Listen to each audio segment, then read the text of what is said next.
Hello everyone.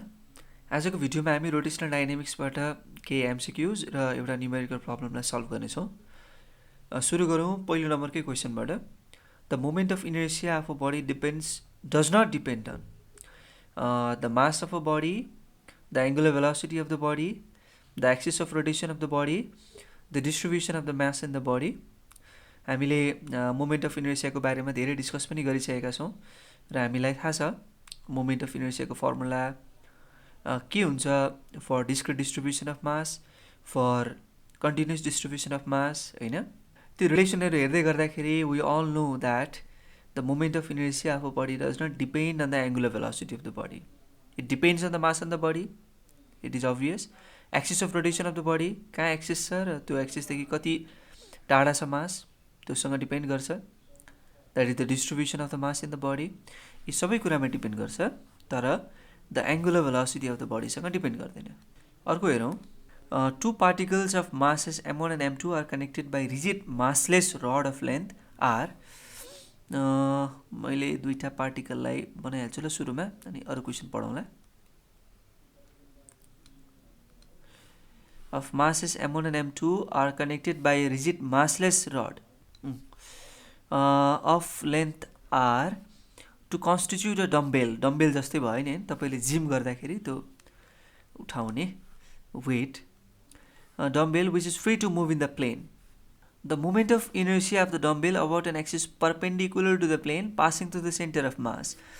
यो दुईवटा मास m1 र m2 लाई यसरी राखेको छ भने सेन्टर अफ मास कतै यो दुईवटा बडीको बिचतिर कतैतिर परेको हुन्छ। सपोज यहाँतिर पर्यो भन्ने मैले अज्युम गरेँ, यो centre of mass.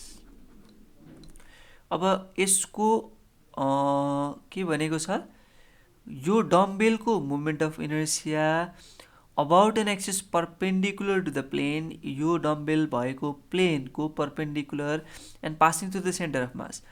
Okay, moment of inertia निकाल्नु रहेछ हामीले about an axis that is passing to the centre of mass. त्यसको लागि हामी के कन्सिडर गरौँ, यो m1 देखि यहाँसम्मको डिस्टेन्स r1 भनेर कन्सिडर गरौँ र m2 देखि यहाँ सेन्टर अफ माससम्मको डिस्टेन्स r2 भनेर कन्सिडर गरौँ। त्यसो भए r1 प्लस r2 भनेको r हुने रहेछ total length of the massless rod. अब what we know is moment of inertia is equal to sum of mr square for discrete distribution of mass equals to sum of mr square भने पछाडि हाम्रो एउटा मास m1 अर्को length त्यो r1 स्क्वेयरमा छ र अर्को मास m2 त्यो r2 डिस्टेन्समा छ। र सेन्टर अफ मासको एउटा रोचक कुरा हामीले थाहा पाउनुपर्छ, यसले चाहिँ मासको मुभमेन्टलाई इक्वली डिभाइड गर्छ। यतापट्टिको सेन्टर अफ मासदेखि यतापट्टि लेफ्ट साइडतिरको मासको movement is equal to the right side तिरको मासको movement. So from the definition of center of mass we can write m1 r1 equals to m2 r2। यसलाई हामी मोमेन्ट अफ मास भन्छौँ। र हामीलाई रिलेसन यो थाहा छँदैछ, यसलाई रिलेसन 1 भनौँ, त्यस्तै यसलाई रिलेसन 2 भनौँ, त्यस्तै यसलाई रिलेसन 3 भनौँ। अब यहाँबाट हेर्दाखेरि r1 कति आयो, m2 r2 बाई m1 आयो, यसलाई रिलेसन 4 भनौँ, जसलाई लगेर इक्वेसन 1 मा राख्थ्यौँ। अब इक्वेसन 1 मा राखिसके पछाडि कति हुने भयो हेरौँ है त। m2 r2 by m1 plus r2 is equals to r। यहाँबाट के आयो ल, r2 common, m2 plus m1 उतापट्टि गयो m1 r। त्यसो भए r2 कति हुने रहेछ, m1 r by m1 plus m2, यसलाई रिलेसन 5 भनौँ। त्यस्तै योलाई सब्स्टिट्युट गर्यो भने r2 लाई r1 मा लगेर सब्स्टिट्युट गरिदिने हो भने r1 कति आउँछ, m2 r by m1 plus m2 आउँछ। यो कुरा तपाईँले विचार गर्नु होला, एकचोटि गरेर हेर्नु होला। r1 र r2 दुईटैको भ्यालु आयो, त्यसलाई लगेर इक्वेसन 2 मा लगेर हाल्दियौँ। त्यो इक्वेसन 2 मा लगाएर राखिसके पछाडि I को भ्याल्यु सजिलै आउँछ र त्यो आउँछ m1 m2 r square by m1 plus m2 so हाम्रो करेक्ट रिजल्ट के हुने भयो त हेरौँ m1 m2 r square by m plus m2 कहाँ छ 1 मा छ a मा छ सो यो इक्वेसन हाम्रो रिजल्ट भयो अब अर्को क्वेसनमा जाउँ question number 3 3 point masses m are placed at the vertices of an equilateral triangle of side A. Equilateral भनेपछि तीनटै साइड इक्वल छ र तीनटै एंगल 60 डिग्री छ हैन त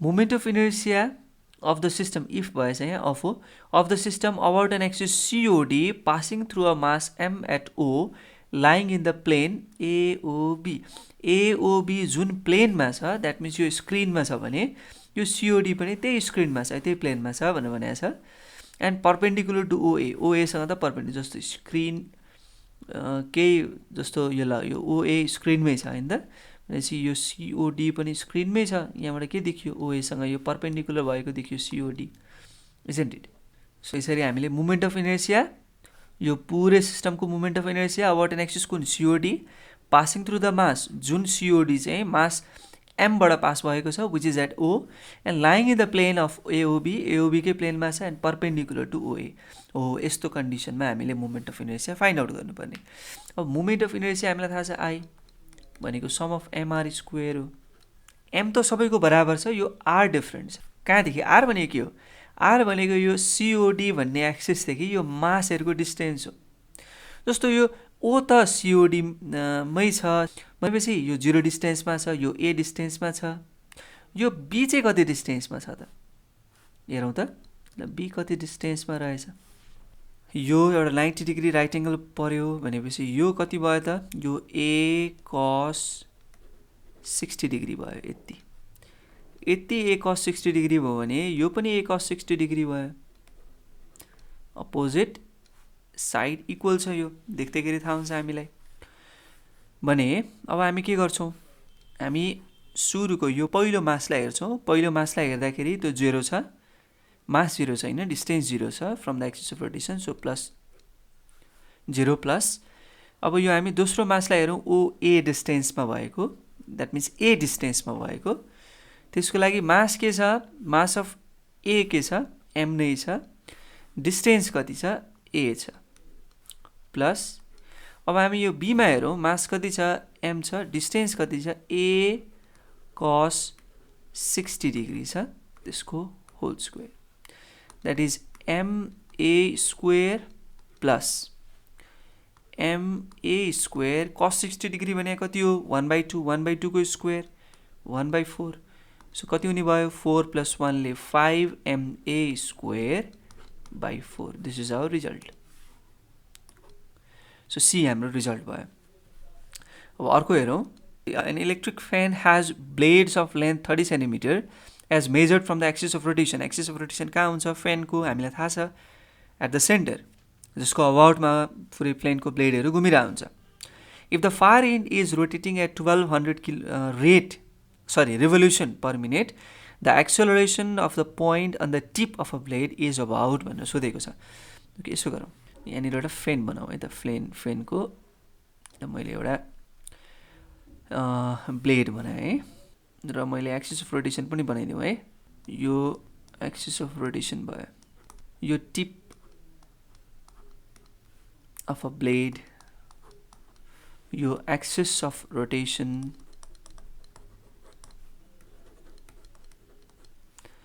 दिस फार एन्ड यो एन्ड जुन छ यो कति रेटले कति रिभोल्युसन पर मिनेटले घुमिरहेछ यतातिर घुमिरहेछ भने it is moving with 1200 revolution per minute यसको फ्रिक्वेन्सी भयो अनि यसको लेन्थ कति छ लेन्थ भनेको 30 सेन्टिमिटर छ 30 सेन्टिमिटर भनेपछि 30/100 मिटर दैट इज 0.3 मिटर यसको लेन्थ हामीले निकाल्नु छ एक्सेलरेसन कहाँको point and the tip of a blade the point on this tip of a blade is moving at a circular motion moving in a circular motion okay नि एउटा circular path बनाउँछ बनाउँदैन बनाउँछ भनेपछि यो जुन टिपको एक्सेलरेसन छ that acceleration is the centripetal acceleration which is given by omega square r omega is the angular velocity भनेको 2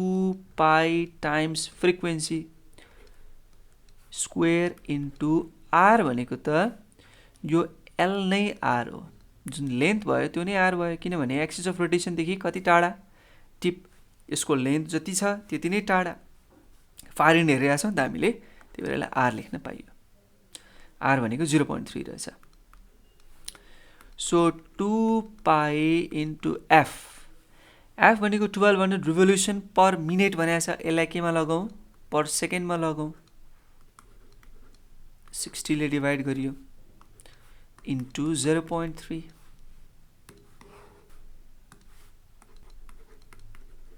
यसो गर्दाखेरि यो 0 कट्यो 620 जा र हामीसँग रिजल्ट कति आउँछ which is nearly equal to 4740 meter per second square यति रिजल्ट आउँछ झन्डै यति आउँछ सो हाम्रो करेक्ट रिजल्ट भयो ए अर्को हेरौँ 4 masses are fixed on a massless rod as shown in the figure the moment of inertia about the axis PQ अब यहाँ about the axis PQ भनेको छ I is equals to कति हो ल sum of mr square हो यो हामीलाई थाहा छ हामी हतार के गर्छौं भने नि कहिलेकाहीँ यो मास राख्छौं यो r राख्छौं यो मास राख्छौं यो r राख्छौं यो मास राख्छौं यो r राख्छौं यो मास राख्छौं यो r राख्छौं यहाँ अलिकति गल्ती हुन जान्छ हेर्नुस् है त हरेक मासको एक्सिस अफ रोटेसन देखिको डिस्टेन्स हेर्नुपर्छ 5 kg मासको लागि 0.2 मिटर टाढा छ यो 2 kg मासको लागि 0.4 मिटर टाढा छ यसको लागि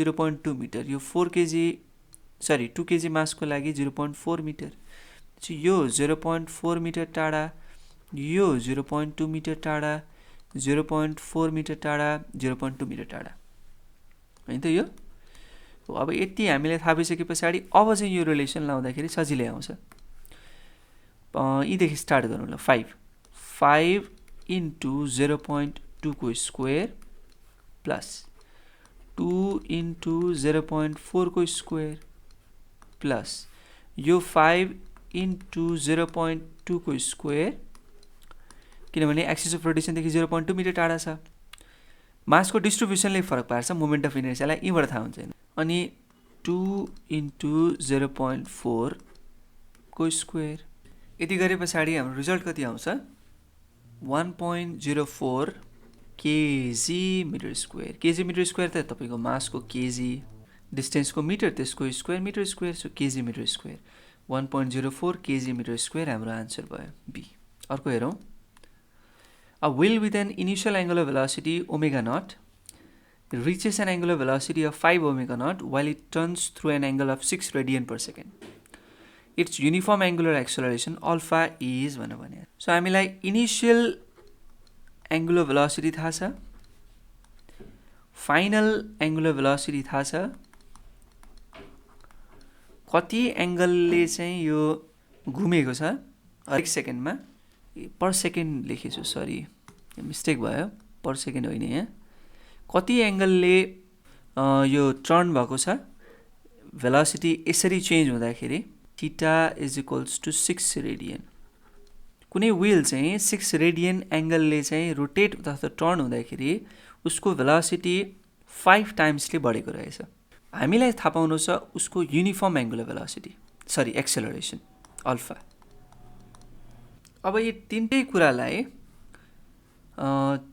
रिलेट गर्ने जस्तो थीटालाई ओमेगा र अल्फालाई रिलेट गर्ने हामीसँग रिलेसन के छ होला भन्दाखेरि हामीले सम्झिन्छौं भेलोसिटी यो एंगुलर भेलोसिटी यो एंगुलर डिस्प्लेसमेन्ट र यो एंगुलर एक्सेलरेसन भने जस्तै हामी उता लिनियर मोसनमा सम्झ्यौं त एकचोटी एंगुलर भेलोसिटी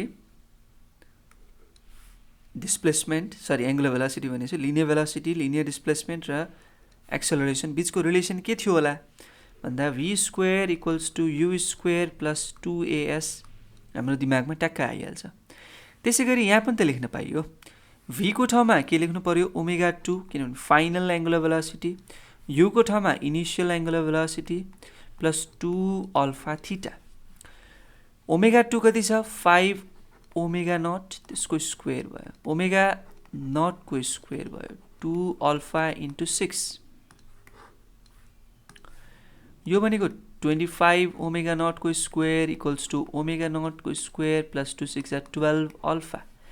यसरी हेर्दाखेरि 24 ओमेगा नट स्क्वायर आयो, त्यसलाई 12 ले डिभाइड गर्दाखेरि 2 आउँछ, 2 ओमेगा नटको स्क्वायर हाम्रो आन्सर भयो।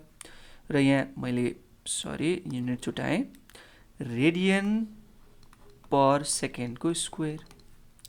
सो हाम्रो रिजल्ट के रहेछ, 2 omega nought square radian per second square. अब अर्को क्वेसनमा जाउँ। The moment of inertia plays the same role in rotational motion as is played in linear motion by मास।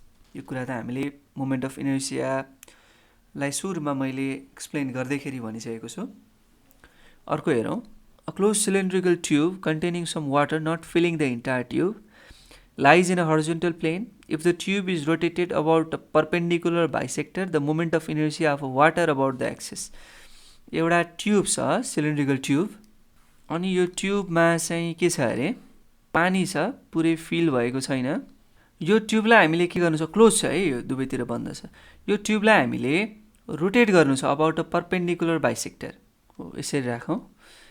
यसरी राखिसके पछाडि यसलाई यसको परपेन्डिकुलर बाइसेक्टरको अबाउटमा रोटेट गरिदिउँ। यो यसको परपेन्डिकुलर बाइसेक्टर हो, यसलाई नै हामी एक्सिस अफ रोटेसन बनाऊँ। यसको अबाउटमा रोटेट गरिसके पछाडि यसमा के भनिएको छ, if the tube is rotate about a perpendicular the moment of inertia of water about the axis. यो एक्सिसको अबाउट मोमेन्ट अफ इनर्सिया वाटरको के हुन्छ, इन्क्रिज हुन्छ कि डिक्रिज हुन्छ भनेर भनेको छ। यसरी रोटेट गर्ने बित्तिकै के हुन्छ भन्दाखेरि यो जुन पानी छ नि, यो पानीहरू त ट्युबको यता यता चेपचेपमा आएर फैलिन्छ, धेरै पानीहरू यो साइडमा ड्यू टु द सेन्ट्रिफ्युगल फोर्सले गर्दाखेरि यो पानीहरू चाहिँ कतातिर, यो ट्युबको क्लोज्ड पार्टतिर चाहिँ डिस्ट्रिब्युट हुने भयो। सो यसरी डिस्ट्रिब्युट हुने बित्तिकै यो जुन एक्सिस अफ रोटेसनदेखि त्यो पानीसम्मको डिस्टेन्स चाहिँ बढ्ने भयो। अब हामीलाई I is equals to MR square भन्ने थाहा छ। यो आर भनेको distance of mass from the axis of rotation हो। यो आर बढ्ने बित्तिकै आई पनि बढ्यो।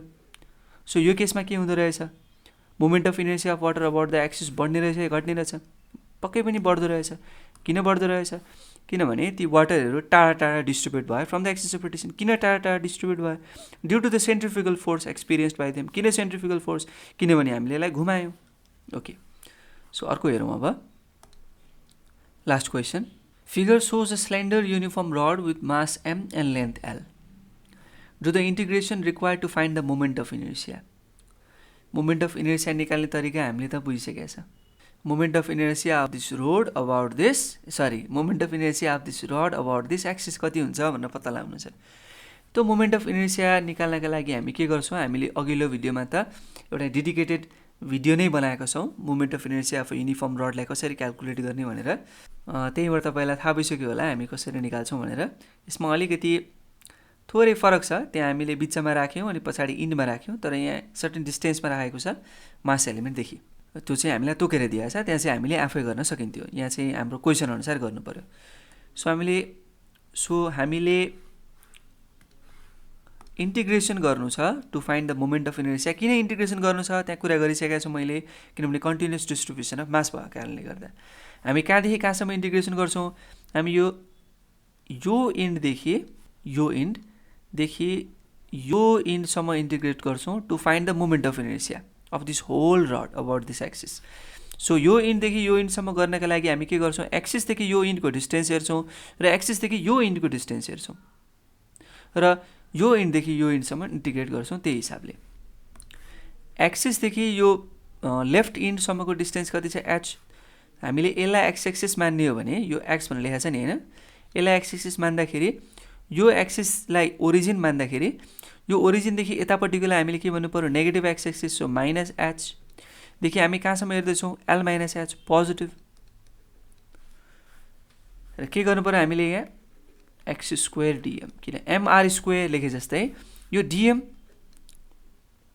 x² लेख्यो। dm चाहिँ के हो त? यो dm भनेको स्मल लेन्थ एलिमेन्ट जुन हामीले लिएका छौं नि हो, त्यो लेन्थ एलिमेन्टमा भएको मास, स्मल मास। अब यो dm लाई कसरी मासको टर्ममा लेख्ने, डिस्टेन्सको टर्ममा लेख्ने, त्यो हामीले अगाडिकै भिडियोमा डिस्कस गरिसकेका छ। त्यसमा म अब जान्न, समय खर्च मात्रै हुन्छ। यसरी गरिसक्दाखेरि हाम्रो रिजल्ट के हुन्छ भन्दाखेरि यो पछाडि m/l आउँछ र -h देखि l - h भित्रपट्टि रहन्छ x² dx र यसलाई हामी अब इन्टिग्रेसन गर्छौं। x² को इन्टिग्रेसन x³/3, हामीले इन्टिग्रेसनको लिमिट -h देखि l - h सम्म लगाउँछौं। यो गरिसके पछाडि what we do is m/3l आउने भयो र भित्रपट्टि रहने भयो x को क्यूब र त्यसको लागि हामी x को क्यूबमा एकचोटी अप्पर लिमिट लाउँछौं माइनस अर्को चोटी लोअर लिमिट लाउँछौं।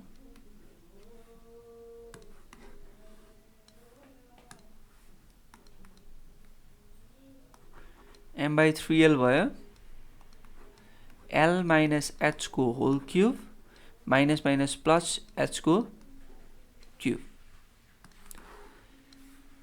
यसो गरिसके पछाडि हाम्रो रिजल्ट कति आउँछ?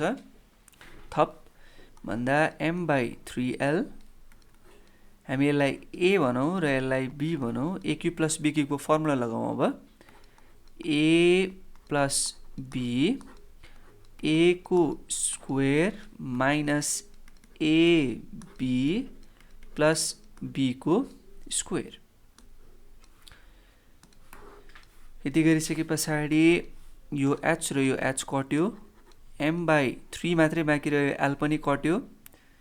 भित्रपट्टि कति बाँकी रह्यो भन्दा l² minus 3lh plus 3h²। यसलाई सल्भ गर्न सक्नुहुन्छ तपाईहरु है त। यसलाई मैले इक्वेसन 1 भने। ल त्यही भनेको थियो, do the integration to find the moment of inertia, त्यो निकालियो। Use a result from step 1 to calculate the work done in time t to accelerate the rod from rest. Rod लाई रेस्ट बाट हैन एक्सेलरेट गर्नका लागि time t सम्ममा हामीले कति वर्क डन गर्यौं भनेर पत्ता लगाउनु छ। अब चाहिँ मैले अलिकति नपढाएकोतिर गएँ, तर म पछि त्यो डिस्कस गर्छु। अहिले मैले डाइरेक्ट भन्छु मात्रै। वर्क डन को फर्मुला टाउ थीटा हो। यो टाउ भनेको टर्क र यो थीटा भनेको एंगुलर डिस्प्लेसमेन्ट। यो कुरा भइसकेको छ। र अझै थप टाउ भनेको i अल्फा सँग बराबर हुन्छ र यो जुन i छ हामीले निकालिसकेका छ भर्खरै मात्रै। कति निकालेका छौं? m/3 l² - 3lh + 3h²।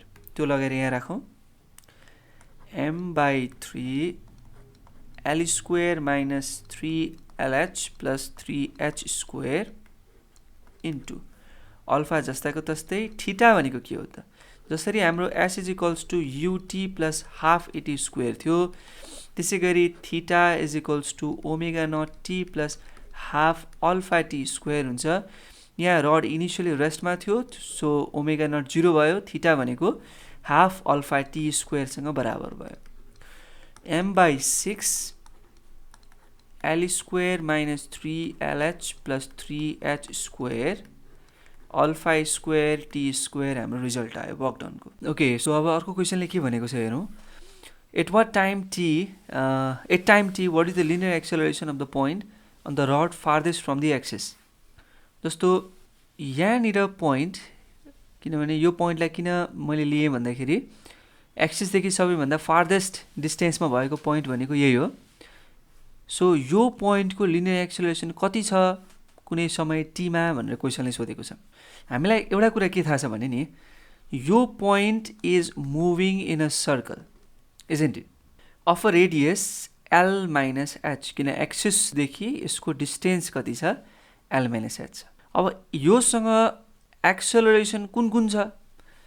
एउटा योसँग छ एक्सेलरेसन टेन्जेन्शियल एक्सेलरेसन, अर्को योसँग छ एक्सेलरेसन रेडियल एक्सेलरेसन। यो टेन्जेन्शियल एक्सेलरेसन, यो रेडियल एक्सेलरेसन। यो दुईटा बीचको एंगल कति छ? 90 डिग्री छ। यो दुईटाको रिजल्टेन्टले जुन एक्सेलरेसन दिन्छ, that is the net acceleration or the resultant acceleration of this point. तर क्वेसनले हामीलाई भनेको के छ भने we have to find the linear acceleration of the point. So linear acceleration भन्दैछौँ भने we are trying to find the tangential acceleration. अब यो टेन्जेन्सियल एक्सेलरेसनको भ्याल्यु कति हुन्छ त्यो थाहा पाउनको लागि हामीलाई के थाहा छ त भन्दा linear velocity or tangential velocity is equal to the R omega. यसको रेट अफ चेन्ज भनेकै के हो त लिनियर एक्सेलरेसन हो अथवा टेन्जेन्सियल एक्सेलरेसन हो, जे भनौँ डी ओमेगा बाई डिटी। यो डिभी बाई डिटी ए टेन्जेन्सियल अथवा ए लिनियर अथवा ए मात्रै भनौँ, अहिले ए टेन्जेन्सियल लेखेँ त मैले, equals to r d omega by dt भनेको के हो rate of change of angular velocity, that is the alpha angular acceleration. So a 10 भनेको के रहेछ आर अल्फा, र यो आर भनेको के हो त यो आर भनेको distance of this point from the axis of rotation which is L minus H. So A10 equals to L minus H times alpha. So हाम्रो लिनियर एक्सेलरेसन कति रहेछ L minus H times alpha. So क्वेसनको demand यति नै हो, तर तपाईँलाई मैले एउटा थप काम दिएँ। तपाईँले जुन यो ए छ नि acceleration magnitude of acceleration of this point है यो फाइन्ड आउट गर्नु होला, which is the resultant of a tangential and a radial. Okay, thank you very much for today and keep loving physics.